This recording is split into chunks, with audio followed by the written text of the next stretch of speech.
வணக்கம். ஆன்மீக செய்திகள். ஸ்ரீரங்கம் ரெங்கநாதர் கோவிலில் வைகுண்ட ஏகாதசி எனப்படும் சொர்க்கவாசல் திறப்பு திருவிழா நேற்று முன்தினம் திருநெடுந்தாண்டகத்துடன் தொடங்கியது. 21 நாட்கள் நடைபெறும் விழாவின் திருவாய்மொழி திருநாட்கள் எனப்படும் பகல் 10 திருநாள் நேற்று தொடங்கியது.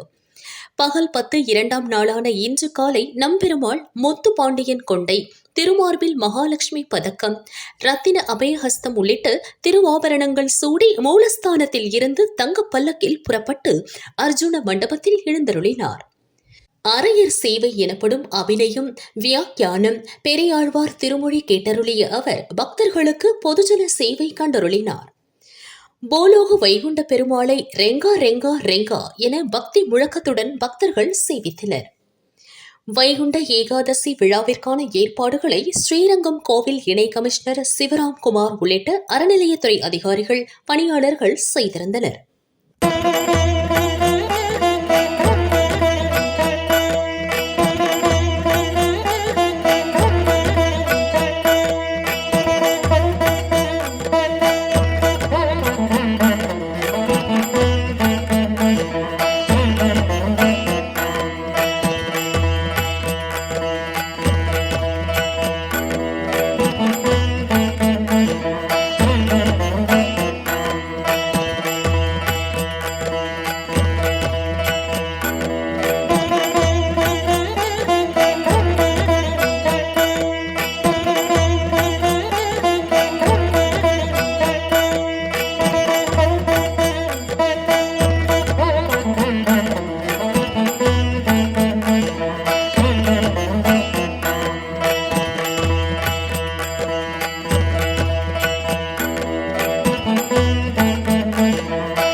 தஞ்சாவூர் மகர் நோன்பு சாவடி சிவராயர் தோட்டத்தில் சபரிமலை சன்னிதானத்தை போன்ற வடிவில் புதிய மணிமண்டபம் வடிவமைக்கப்பட்டுள்ளது.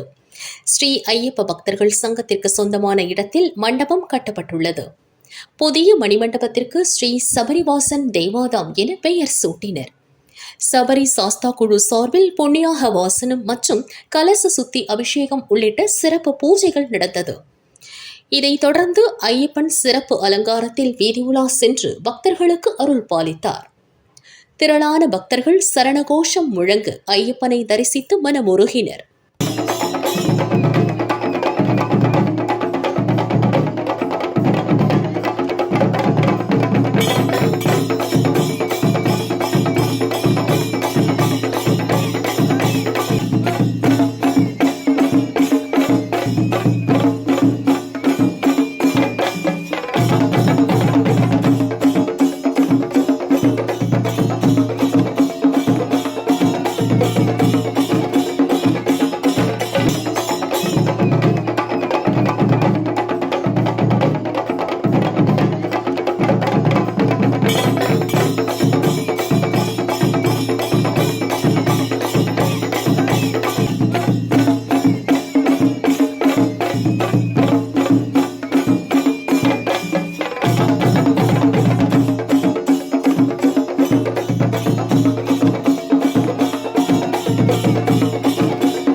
தஞ்சாவூர் ஸ்ரீ பாலசாஸ்தா வழிபாட்டு குழு சார்பில் 16வது ஆண்டு மண்டல அபிஷேகம் விழா நடைபெற்றது. கார்த்திகை மாதத்தை முன்னிட்டு சபரிமலைக்கு மாலை அணிந்து செல்லும் ஐயப்ப பக்தர்கள் மண்டல அபிஷேகம் செய்து வழிபாடு நடத்தினர்.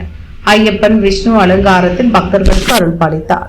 கடந்த ஆண்டு 1,08,000 ருத்ராட்சங்களால் அலங்கரிக்கப்பட்ட லிங்கத்தில் ஐயப்பன் காட்சியளித்தார்.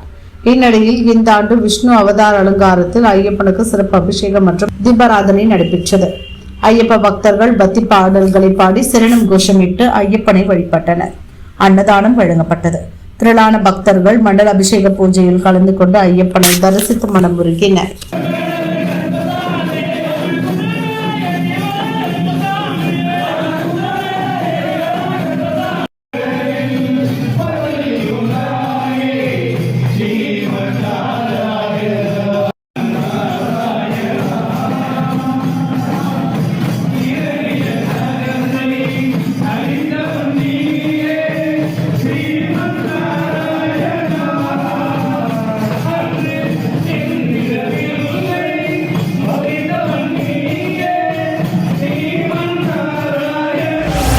ஓசூரில் 34வது ஆண்டாக ஸ்ரீ ராதா கல்யாண மகோத்சவம் வெகு விமர்சையாக நடைபெற்றது. ஓசூர் ஸ்ரீ ராதாகிருஷ்ண பஜனை மண்டலி டிரஸ்ட் சார்பில் விழா நடத்தப்பட்டது. கடந்த 19ஆம் தேதி மாலை விக்னேஸ்வர பூஜை மற்றும் விஷ்ணு சகஸ்ரநாம பாராயணத்துடன் விழா தொடங்கியது. முக்கிய நிகழ்ச்சியான ஸ்ரீ ராதா திருக்கல்யாணம் இன்று நடைபெற்றது. திருக்கல்யாணத்திற்கு பக்தர்கள் சீர்வரிசை எடுத்து வந்தனர். பஜனை மற்றும் ஆன்மீக நடன நிகழ்ச்சிகள் நடந்தது. திருக்கல்யாண நிகழ்ச்சியின் போது மூத்த பாகவதர்களுக்கு பாகவத சிரேஷ்ட பட்டம், சிறந்த மருத்துவ சேவை ஆற்றியவர்களுக்கு சேவா சிரோமணி பட்டம் வழங்கி கௌரவிக்கப்பட்டது. ஓசூர் அரசு பள்ளிகளில் 10 மற்றும் 12ஆம் வகுப்புகளில் சிறந்த மதிப்பெண்கள் பெற்ற மாணவ மாணவிகளுக்கு கல்வி உதவித்தொகை வழங்கப்பட்டது. அன்னதானம் வழங்கப்பட்டது. திருக்கல்யாண விழாவில் தமிழ்நாடு, கர்நாடகா மற்றும் ஆந்திரா ஆகிய 3 மாநிலங்களைச் சேர்ந்த ஏராளமான பக்தர்கள் கலந்து கொண்டு ஸ்ரீ ராதாகிருஷ்ணரை தரிசனம் செய்தனர்.